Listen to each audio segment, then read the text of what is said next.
할렐루야. 10월달 마지막 주일인 것 같습니다.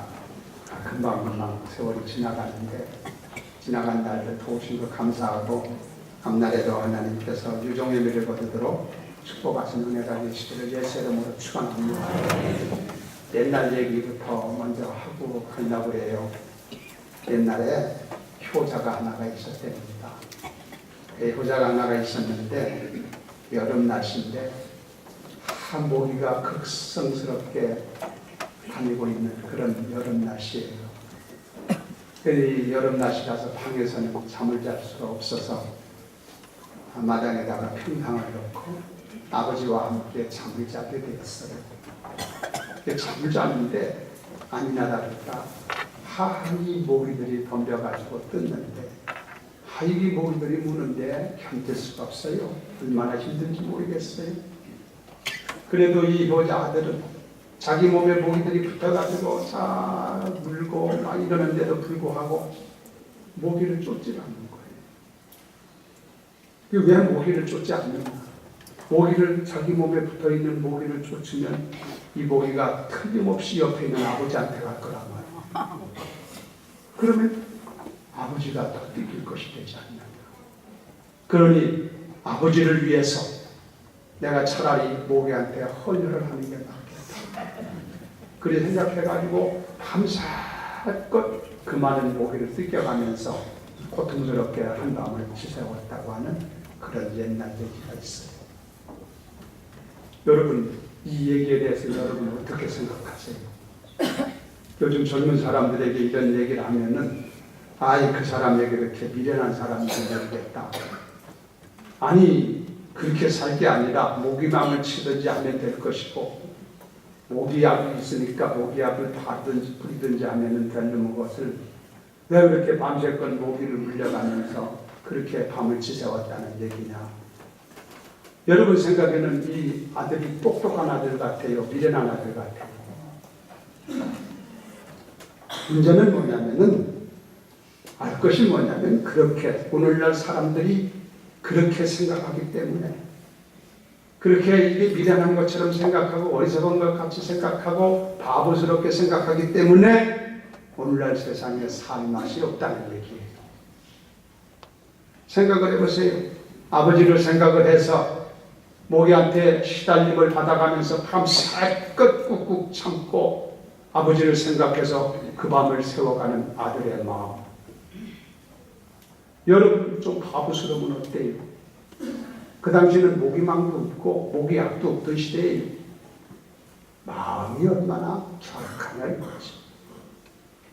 그래서요 우리에게 중요한 것은 뭐냐면 마음이다 이 얘기를 하는 거예요.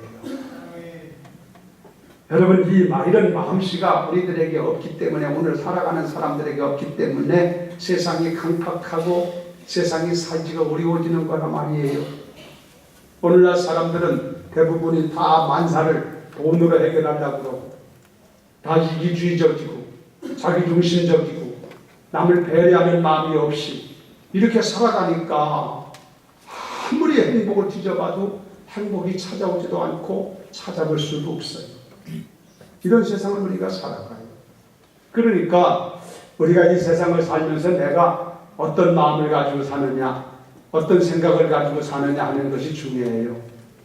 이 물질적인 요인보다 정신적인 요인, 마음가짐이 더 중요하다고 하는 것을 우리가 명백하게 알 수가 있는 것입니다. 그런 각도에서 봤을 때 오늘 여기 계신 여러분들은 물론 다 선하신 분들이니까 안 그러시겠지만 여러분들은 하루하루 열심히 살면서 무슨 생각을 가지고 살고 여러분은 무슨 마음을 가지고 세상을 살아가고 있는 것입니까? 여러분들이 세속적인 것을 생각하며 살면 여러분의 삶은 세속적인 삶으로 열매를 맺을 것이고 여러분들이 거룩한 것을 생각하고 살면 여러분의 삶은 거룩한 삶을 만들어갈 줄로 믿습니다. 여러분들이 순간을 생각하게 되면 부질없는 인생을 살 것이고 여러분들이 영혼을 생각하면 의미 있는 인생을 꾸려가게 될 줄로 믿습니다. 그래서 사람이 무슨 마음을 가지고 무슨 생각을 가지고 순간마다 때마다 일마다 살아가느냐 하는 것은 굉장히 중요합니다. 심리학에 보면요, 발달 심리라는 게 있어요. 이 발달 심리학에 보면은 그런 얘기가 나오는데, 사람이 누구든지 똑같겠지만 어린아이들 있잖아요. 천부지 어린아이들. 이 어린아이들은 가지고 있는 세계관이 자기가 우주의 중심이라고 생각한대요. 자기가 항상 왕이요.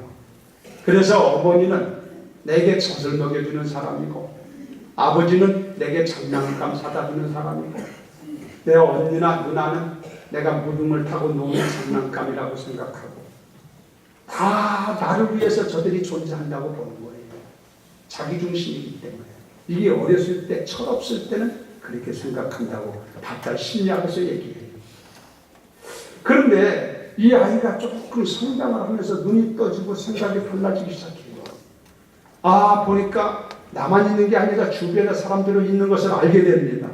나만 있는 게 아니라 세계가 있다는 것을 알게 됩니다. 차츰차츰 눈이 열려지니까. 그래서 지금까지 생각했던 것, 내가 있기 때문에 부모가 있다고 생각하는 생각이 뒤집어져서, 아하, 부모님이 계시기 때문에 내가 있는 거구나. 아하, 세계가 있기 때문에 내가 있는 거구나. 나라가 있기 때문에 내가 있는 거구나. 그래서 이때부터 철이 들기 시작해서 나라고 하는 존재감을 바로 알게 되는 때가 온다는 거예요.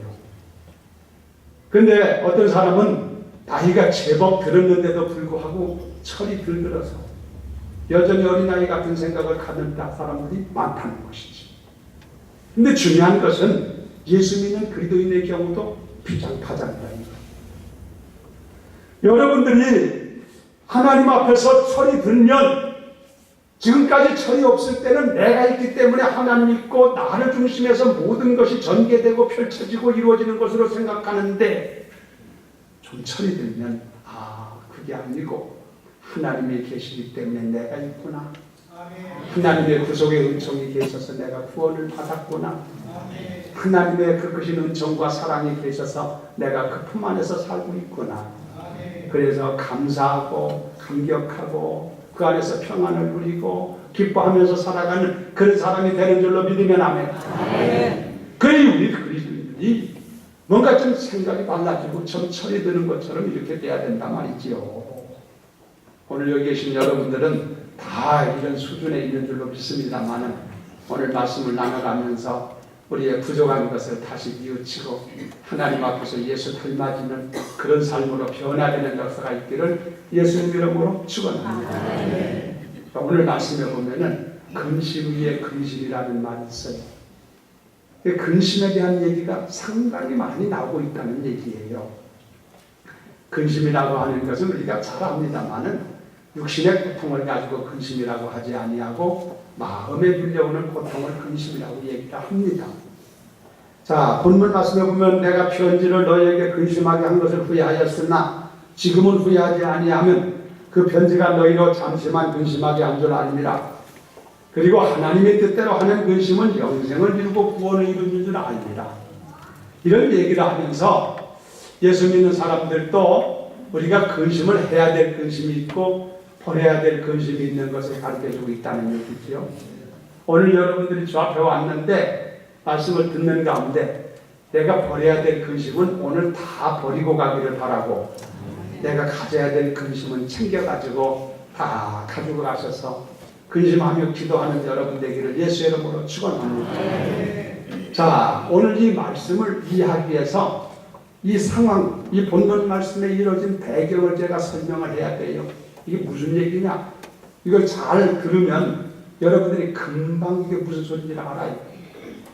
성경적으로 보면 이 말씀이 지금 주어지고 있는 이 시대적인 배경과 그때의 상황을 보면은 바울 사도가 복음을 전하다가 복음 전하는 일로 인해 가지고 환난과 핍박이 심하다 보니까 잡혀서 마침내 로마의 감옥에 가서 바울 사도가 지금 감금된 상태란 말이지요. 그러니까 바울은 구류 처분된, 그러니까 영어의 몸이 된 거란 말씀이에요. 하나님의 일꾼 바울이 복음 전하다가 다른 일로 그런 것이 아니라 하나님의 복음을 전하다가 저 로마까지 끌려가 가지고 거기서 지금 형무소에 지금 들어가 있는 거나 마찬가지로 영어의 몸이 되었는데, 그런데 바울이 거기서 근심한다는 얘기를 하지만 그 근심은 자기를 위한 근심이 아니라 문제가 뭐냐면은 들어보세요. 바울이 이렇게 하나님 일을 하다가 로마 감옥에 가서 감금되어 있는데 이것을 알고 있는 빌립보 교회가 있는데 빌립보 교회는 바울이 세운 교회입니다. 그런데 이 빌립보 교인들이 그걸 알고 있어요. 하나님의 일꾼 바울이 로마까지 끌려가서 감옥에 지금 감금되어 있는 걸 알기 때문에 너무너무 빌립보 교인들이 생각할 때 마음이 아프지요. 하나님의 일꾼이 그렇게 됐으니까. 그래서 성도들끼리 모여가지고 하나님 앞에 바울 사도를 위하여 기도도 하고 또 기도만 하다가 생각하니까 우리가 이렇게 기도만 할 일이 아니지 않느냐. 그분이 얼마나 어렵고 얼마나 힘들고 얼마나 고통스럽겠느냐. 그러니 우리가 가만히 여기 있을 게 아니라 우리끼리 좀 마음을 모으고 성금을 좀 모아가지고 그 바울 사도가 좀 조금이라도 좀 부담을 덜어드릴 수 있도록 가서 좀 케어를 해드리자. 돌봐드릴 수 있으면 좋겠다. 그런 생각을 빌립보 교인들이 했다 이거예요. 할렐루야. 얼마나 아름다운 마음이에요. 그래서 빌립보 교인 성도들이 뜻을 모으고 마음을 모아가지고 성금을 모았어요. 성금이 얼마인지는 전혀 알 수 없지만 하여튼 성금을 이렇게 모아가지고 이것을 가서 전해드려야 될 거 아니겠어요? 전해드리는데 누구를 통해서 이걸 전해드릴까 생각을 하다가 빌립보 교회 담임 목사가 누구냐면은 에바브로디도라는 목사님이셨어요. 우리가 디도서가 나오지요. 디도서가 디도라는 목사님이 쓴 거예요. 지금 바로 빌립보 교회 교회의 담임 목사였던 에바브로디도라는 분이 그 디도 목사님이에요. 그 빌립보 교회 담임 목사님이 젊으신 에바브로디도 목사님인데 성금을 모았으니까 이 성금을 어떻게 전할까 고민을 하다가 담임 목사님이신 에바브로디도 목사님에게 손에 들려주셔가지고 목사님이 가셔서 바울 사도를 좀 잘 좀 뒷바라지 할 수 있도록 성금을 전해달라고 이렇게 부탁했단 말이죠. 그러니까 에바브로디도 목사님도 헌신적인 분이고 하나님을 위해서라면은 뭐 물불을 가리지 않고 생명을 내놓는 분이거든. 그러냐고 너무나 고맙고 아름다운 마음이기 때문에 얼른 그것을 챙겨. 그리고 한숨에 그 멀고 먼 로마까지 달려갑니다. 성금을 가지고 로마까지 달려가서 사도 바울을 만나서 빌립보 교회에 대한 안부를 전하고 뿐만 아니라 성금에 모은 것들을 얘기를 드리고 다 설명을 드립니다. 바울이 얼마나 감사했겠어요. 그리고 나서 성금을 다 드릴 뿐만 아니라 그걸로 끝난 것이 아니라 물론 그걸 가지고 잡수수 씻는 것도 좀 어떻게 챙겨서 드리고 날씨가 추울 때를 대비해서 옷도 좀 준비해 드리고 이렇게 한다고 옥중에 있을 때 우리가 하잖아요. 이렇게 할 때. 그래. 이 에바브로디도 목사님이 가서 그걸 전하고 풀수고 온 것이 아니라 거기에 한동안 머물러 있으면서 바쁘지만 하나님의 일꾼 사도 바울이 연세가 많을 때입니다. 그러니까 그를 뒷바라지 하면서 이런 것 저런 것을 살펴드리면서 영어로 케어한다고 그러잖아요. 돌본다고 그러지요. 그래서 거기서 잘 바울 사도를 돌봐요. 얼마나 고마워.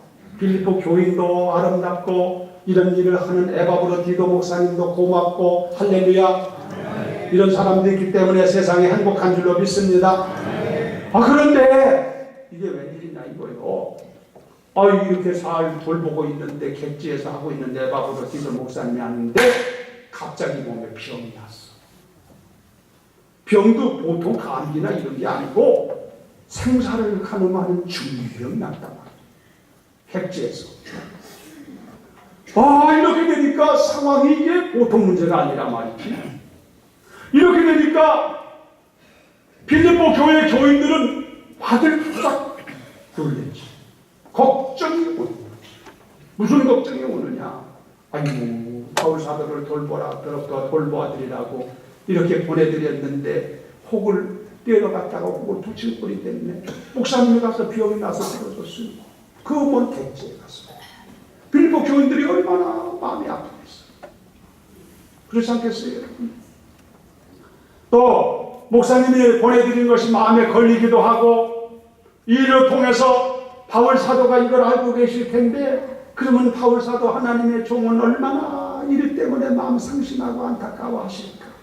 그것도 걱정돼요. 뿐만 아니라 빌립보 교인들은 지금 몸져서 누워있는 에바브로 목사님은 얼마나 또 마음이 안타까운 마음 가지고 계실까? 이런저런 여러 가지로 빌립보 교인들이 근심하고 있다는 얘기예요. 이해가 되시면 아멘. 자, 그래서 빌립보 교인들은 이런 일로 인해 가지고 근심하는 일이 생겼다 이거지. 뿐만 아니라 여기서 우리가 알 것은 뭐냐면은 에바브로 디도 목사님은 자기가 몸이 지금 불편해서 누워있잖아요. 꼼짝 못하고. 그런데도 불구하고 목사님은 목사님대로 자기가 몸이 아픈 것 때문에 고민하고 근심하는 게 아니라 내가 이렇게 아프고 있으니 우리 교인들은 얼마나 마음 아파할까. 내가 이렇게 누워있으니 하나님의 일꾼 바울 사도는 얼마나 민망스러워할까. 이런 근심을 또 하고 있어. 아프면서도. 뿐만 아니라 바울 사도는 바울 사도대로 이 일로 인해 가지고 아이고 내가 이렇게 이런 데 있어 가지고 이렇게 와서 도와줘서 고맙고 감사하고 참 얼굴 들 수 없었는데 잘하고 돌아갔다면 좋을 뻔했는데 이 젊은 하나님의 일꾼이 벌써 병이 이렇게 나가지고 쓰러져 눕게 되니까 그렇게 마음이 괴롭고 민망스럽고 어쩔까 안타까운 마음을 갖게 되고 이걸 빌립보 교인들은 얼마나 안타까워할까 본인은 얼마나 안타까워할까 이런 생각을 하다 보니까 바울은 바울대로 근심이고 빌립보 교인들은 교인대로 근심이고 에바브로 디도 목사님은 목사님대로 근심이고 서로 간에 근심을 하는데 그 근심의 내용을 보니까 한결같이 자기를 위한 근심이 아니라 남을 생각하는 근심이더라. 믿으면 아멘. 전부 이타적인 거예요. 전부 봉사적인 거예요. 전부 희생적인 거란 말씀이에요. 그러니 이 근심하는 모습들을 가만히 생각을 해보면 너무 아름다워. 그래서 이런 근심을 아름다운 근심이라 하는 거예요. 이런 장면을 지금 먼저 여러분이 이해를 해둬야 돼요. 자, 이런 모습이 오늘 우리들의 삶 속에도 이루어져야 되는 근심이 돼야 될 줄로 믿습니다. 성경에 보면은요, 이 같은 모습은 예수님에게서도 찾아볼 수 있거든요. 예수님께서 마지막 만찬하시던 때 보면은 이제 예수님 마지막 만찬하고 그 다음에 다음 날에는 잡혀서 십자가에서 죽으신 판인데 주님은 알고 계셔요. 그것을. 자기가 얼마나 그로 인해서 고민되고 근심되고 하겠습니까마는 예수님은 당신 문제로 인해서 근심하지 아니하고 그날 밤에 제자들의 발을 씻어가면서 그들에게 하는 말이 너희는 마음에 근심하지 말라. 하나님을 믿으니 또 나를 믿어라.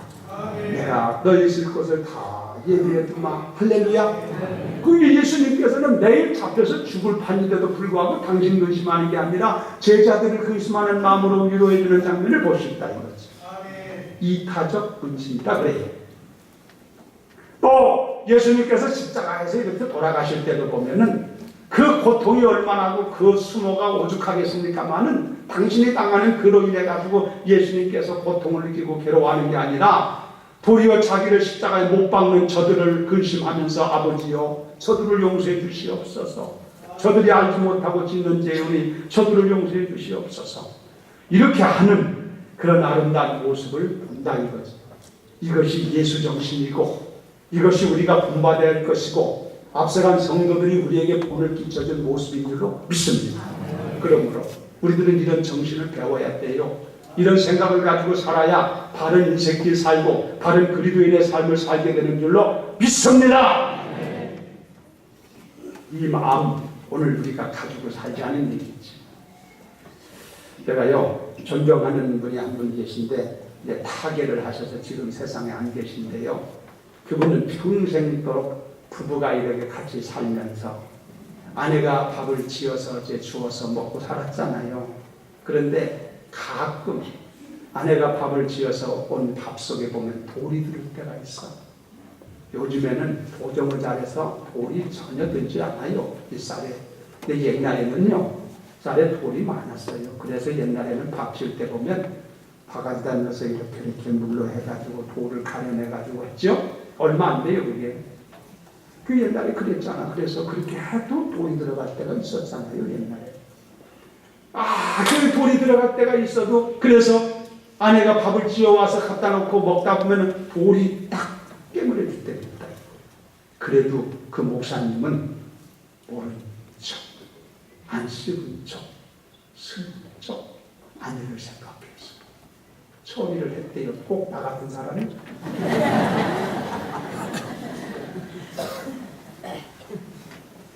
그 어느 날 들어보니까 아내가 자기 친구들한테 얘기를 하면서 뭐라고 하냐면 나는 평생에 밥에다 돌을 넣은 일이 없다 그러더래. 그 남편 대분이 그렇게 해가지고 가르쳐준 것을 생각하지 못합니다. 여러분 이 정도면은 훌륭한 남편입니다. 누구든지 밥을 지을 때 돌을 넣고 싶은 사람이 누가 있겠어요? 어떻게든지 하나라도 빼놓고 안 넣고 해가지고 지으려고 노력을 하고 하지만 실수하는 건 있는 거 아닙니까? 그런 일 많아요. 그런데 가끔 이렇게 밥을 먹다가 돌이 씹힐 때 지금같이 이렇게 훌륭한 사람은 그저 그럴 수도 있지. 내가 돌 씹는 것을 알면 아내가 얼마나 미안할까 싶어서 슬쩍 이렇게 하는 분이 있는가 하면 어떤 사람은 돌이 씹혔다면 그 순간 아니! 밥을 먹으라고 만든 거요. 먹지 말라고 만든 거야 하면서 밥을 확 내면서 그 자리에서 일어나서 밥을 먹지 않는 그런 못된 남편이 있다 이거지. 우리 교회는 없지만 봉탄에 가면 있어.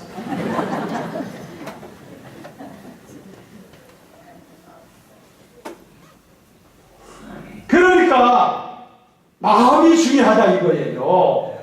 사랑하는 여러분. 돌을 씹었을 때 아내가 얼마나 미안할까. 사랑이라고 하는 것은 별거 아니에요. 사랑이라고 하는 것은 가르쳐주는 것이고 이해해주는 것이고 용서해주는 것이고 사랑은 이런 것인 줄로 믿으면 안 돼. 사랑한다고 하니까 무슨 값비싼 여러분 무슨 다이아몬드 반지나 사주고 무슨 수백만 원짜리 명품 가방이나 사주고 옷이나 사주는 게 사랑인 줄 알지만은 천만의 말씀. 아내를 생각하고 남편을 생각하는 이러한 마음들이 사랑의 마음이에요. 우리는 이런 마음을 가져야 될 줄로 믿습니다. 조그마한 거지만 거기에 사랑이 있는 거예요. 그리고 우리들은요 항상 남을 배려해야 돼요. 그래서 말을 조심해야 돼요. 우리들이 실수가 많지만 말에 실수가 없는 사람은 온전한 사람이라고 그랬잖아요.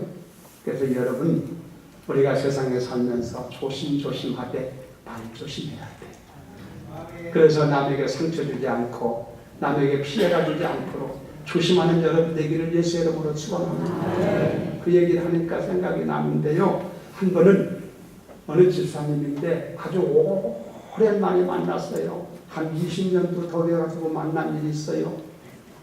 이렇게 만났는데 반갑잖아요.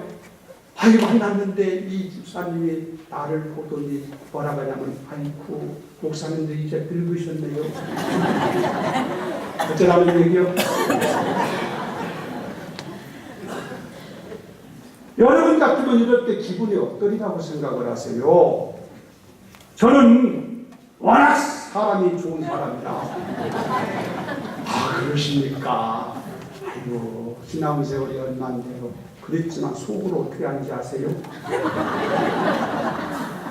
자 나만 늙었냐? 너는 혹시 늙었냐?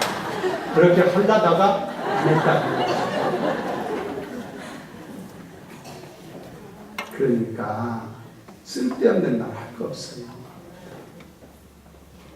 그에 자기 생각만 해가지고 생각하면 안 되고 이 말을 했을 때 다른 사람이 어떻게 느낄까? 좀 이런 것도 좀 생각하는 게 배려거든요. 우리 그리스도인들은 언어의 순화가 돼야 돼요. 이런 것들을 그리스도를 닮아지고 앞서간 성도들의 모습을 본받아서 아름답게 살아가는 우리가 되어야 될 줄로 믿습니다. 사랑하는 성도 여러분, 배울 게 많아. 우리는 완전하지 않아서. 가끔 보면은 남편이 하루 종일 직장에서 일을 하고 저녁에 돌아오면 피곤한 모습으로 들어오지요. 누구든지 그러지 않겠어요. 그럴 때 남편의 모습이 좀 피곤해 보이니까 내가 좀 좋은 분위기를 바꿔서 어떻게든지 좀 피곤을 좀 몸에 놔서 피곤을 풀도록 좀 해야겠다. 그렇게 생각하면 얼마나 좋겠습니까? 많은 생각이 없어가지고 남편한테 하는 말이 딱 만나자마자 기다렸다는 듯이 당신 왜 그렇게 피곤해 보여? 어디 아파? 자기는 한참 생각을 하고 관심을 가지고 한 것 같이 얘기가 되지만 이게 주책바가지다. 심리학에서 나오는 얘기예요. 이거.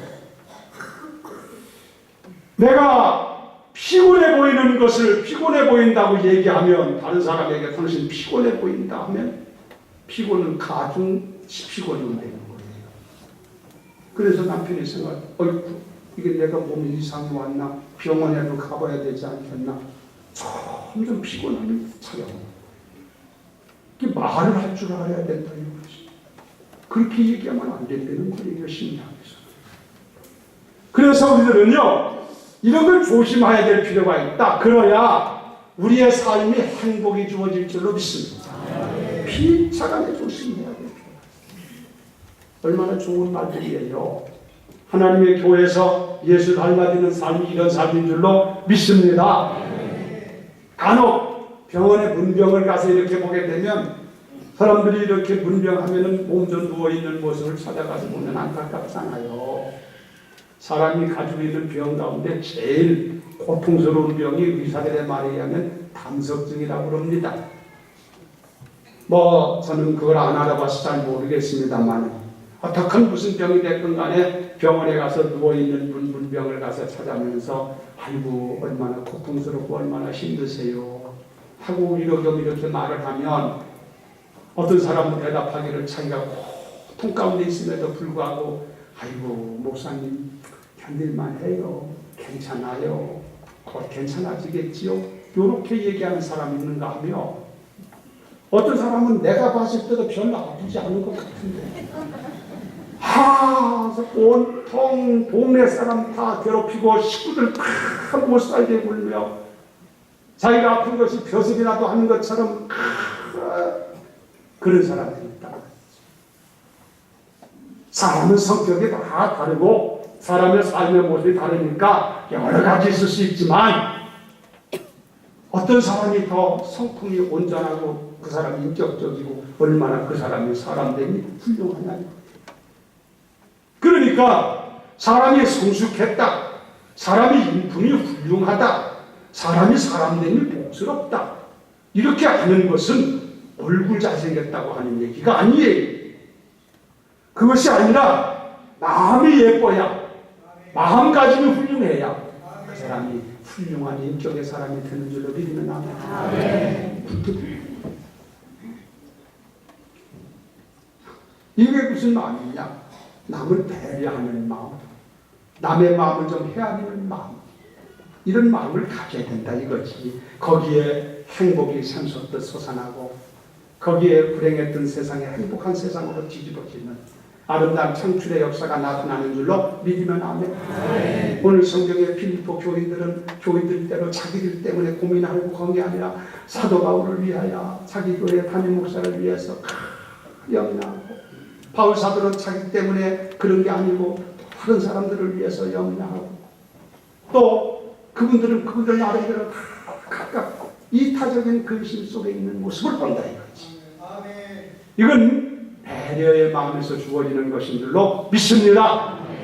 우리가 이런 마음을 배우고 이런 정신이 예수님 정신이니까 앞서간 성도들 그런 정신 가지고 사는 것을 본받아서 우리들도 그렇게 살도록 참 예수 더 닮아지는 그런 삶이 이루어지기를 주의 이름으로 축원합니다. 할렐루야. 안타까운 것은 요즘에는요 세상이 여러분도 다 알지만 육신적으로는 잘 먹고 해서 이전보다 더 육신 연령이 더 성숙해져. 그렇죠? 잘 자라요. 그런데 정신의 연령은 옛날보다는 떨어진다고 얘기하잖아요. 옛날에는 10세면은 남아 10세면 호패를 쳤다고 그래서 요즘에는요 어림없는 얘기요. 정신연령이요 게임이 안 돼. 육신은 옛날보다도 더 튼튼하고 커진 것 같은데 정신이 부족하다. 이것이 오늘날 큰 맹점이고 문제고 우리 사회가 불안하게 하는 요인 중에 하나가 아닙니까? 그러니까 우리들은요 이 정신을 바로 갖고 그리스도의 정신으로, 지혜로운 정신으로, 성숙한 정신으로 무장해서, 그래서 빛이 되고 소금이 되고 향기가 될 수 있는 근동이 될 수 있도록 힘쓰는 여러분 되기를 주의 이름으로 축원합니다. 옛날에 그런 얘기 있어요. 지금 이런 정신연령 얘기가 나서 그런 얘기인데요. 옛날 얘기입니다. 아주 옛날에 조그맣고 어린 신랑이 있는데, 옛날에는 조혼을 했잖아요. 그 12살이면 결혼한 사람도 있어요, 남자. 나도 그때 살았더라면 좀 뻔했어요. 12살이면 결혼도 하고 그랬잖아요. 15살에도 하고 이렇게 했는데, 그런 배경이 그 시대가 그럴 만한 일이 있었어요, 이제 시대에. 그러니까 그렇게 했겠죠. 자, 어떻든 그 신랑이 12살 되고 또 그렇게 되면 신부도 동갑내기를 붙여놓으면은 이게 장난이 돼버리기 때문에 그렇게 결혼하지 않고 신랑이 12살, 13살 되면 신부는 17, 8쯤 나이가 좀 드는 사람을 붙여놔요. 그래야 이게 살림을 꾸려가든지 일이 될 거 아니에요. 똑같은 건 되겠어요. 이렇게 해서 옛날에 신랑이 아주 12살 먹으니까 초등학교 몇 학년? 한 3, 4학년, 2, 3학년, 3, 4학년 될까? 요런 신랑. 여자는 고등학교쯤 졸업할 무렵쯤 되는 이런 7, 8세 되는 아가씨를 붙여가지고 결혼을 시켰는데, 결혼하고 보니까 이 신랑 녀석이 이게 남자 구실도 못하는 것이 맨날 자기 부인한테 업어달라고 해. 찡찡거리고 쫓아다니면서 업어달라고 그러고 놀아달라고 해. 그러니까 이 여자가 이게 얼마나 피곤하고 힘들겠어. 그래서 하루는 그 남편 그 우습게 보이지, 그렇지 어린아이같이 보일 거 아니야, 아내가 봤을 때는. 그래서 이게 속썩이긴 하고 쫓아다니면서 그러니까 한 번은 골탕을 좀 먹여야 되겠다 싶어가지고 아무도 없을 때 집에 그 신랑 자리 신랑을 덜썩, 옛날에는 초가집이 이렇게 높지 않았거든요, 지붕이.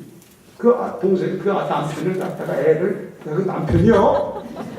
남편을 덜썩 지붕에다가 던져버렸어.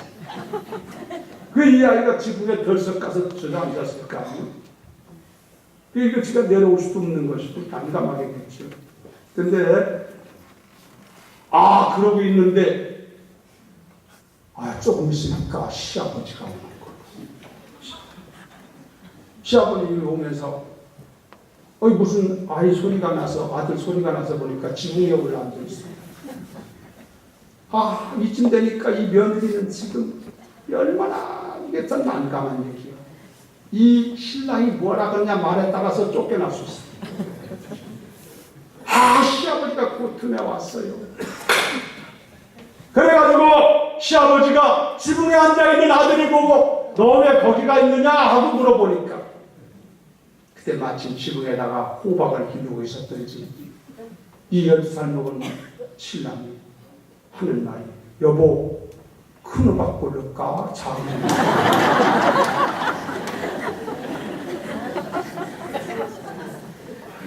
그래서 그 부인이 위기를 보면 맞은 거예요. 그때로부터요, 그 부인이 그 어린 신랑이지만 깍듯이 섬기며 살았다고 하는 거예요. 그 옛날에는 정신연령이 높았다는 얘기를 볼 수 있죠. 요즘 애들은요 어림없죠. 근데 모바일 가지고 이거 장난하는 것은 아주 도사야. 아주 컴퓨터 조작하는 건 도사일지 모르지만 남을 위해서 생각하는 그런 마음들은 저만치 멀리 있다 이거죠. 예수 믿는 그리스도인 경우에도 이런 것들이 많다 이거예요. 그러므로 우리들은 우리의 정신을 바로 차리고 예수 정신으로 살아가도록 바로 살아가야 될 줄로 믿으면 아멘. 할렐루야. 말씀을 정리하려고 그래요. 오늘 본문 말씀을 보면 객지에서 몸이 아파가지고 절절매매던 에바브로 디도 목사님, 사경을 헤매던 목사님, 얼마나 빌립보 교인들은 위해서 기도했겠어요. 본인도 얼마나 이를 위해서 기도했겠어요. 특별히 하나님의 종 바울이 너무너무 마음이 안 돼서, 마음이 아파서 그 젊은 디도 목사님을 위해서 간절히 기도했더니 하나님이 긍휼히 여겨주셔서 사경에 있는 그 젊은 목사를 깨끗하게 고쳐주신 줄로 믿습니다. 그 하나님이 고쳐주셨어요. 얼마나 감사해요. 그래서 기적적으로 고침을 받고 난 후에 바울 사도는 서둘러서 그 젊은 디도 목사님을 빌립보 교회로 보내는 거예요. 오늘 얘기가 그 얘기예요. 본문 말씀. 내가 속히 보내는 것은 너희들의 염려를 조금이라도 해소시키려고 빨리 보낸다. 가서 서로 만나면 아이고 감사하고 염려는 다 물러가 버리고 이제 편안한 마음이 오지 않겠어요? 그래서 이렇게 하고 있다는 얘기를 하고 있는 얘기인데, 이런 모든 정황을 보면은 바울 사도 같은 분들은 예수님을 완벽하게 닮은 사람 같아. 그래서 제2의 그도라고 하는 거예요. 체격은 조그만하다고 그럽니다, 바울이. 그럼에도 불구하고 그의 사는 정신, 그가 하는 말, 그가 하고 있는 모든 마음가짐이 예수님을 닮아서 너무나 아름답다는 거지. 앞서간 성도들이 살아간 발자취가 이런 것들이에요. 그러므로 우리들도 이런 것을 본받아야 살 줄로 믿습니다. 여러분, 우리가 이 세상에 살다 보면 근심 걱정이 있잖아요.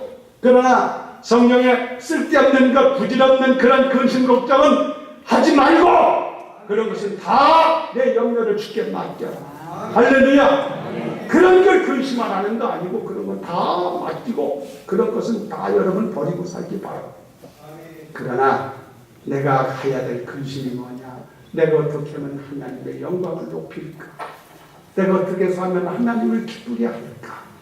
이런 근심은 해야 되는 줄로 믿습니다. 또 이웃을 향하여 내가 어떻게 하면 저 사람을 기쁘게 해드릴 수 있을까? 배려하는 마음, 내가 어떻게 하면 저 사람에게 조금이라도 누가 되지 않을 것일까? 염려하는 마음, 이런 근심, 이런 것들은 아름다운 근심이다. 이런 근심들이 모여가지고 행복이 주어지는 것이다. 그런 얘기예요.